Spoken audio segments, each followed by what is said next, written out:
Seisus 2-1, ülejäänud rühma, Järvakooli loh.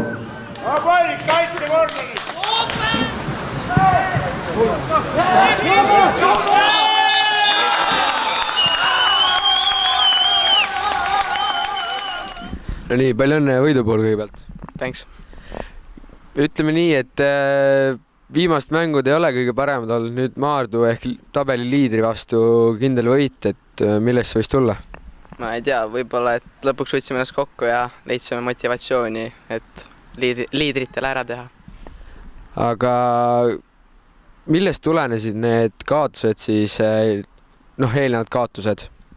Ma ei tea, äkki mängijad võisid väsinud olla ja koormus oli veits raske ja võib-olla ei olnud ka nii head motivatsiooni. Olen noor mängija siin Rakvere Tarvases ja mis tunne on siis põhikoosseisus olla ja mängida meeste vastu? Tunne on hea, aga natuke ka raske, et muidugi on hea, kui teed endast suurematele ära ja uhke tunne on. sul oli ka üks väravvõimalus, et kuhu see värav siis jäi? Üle jala läks. Aga tänud ja jõudu edaspidiseks! Pole tänu väärt.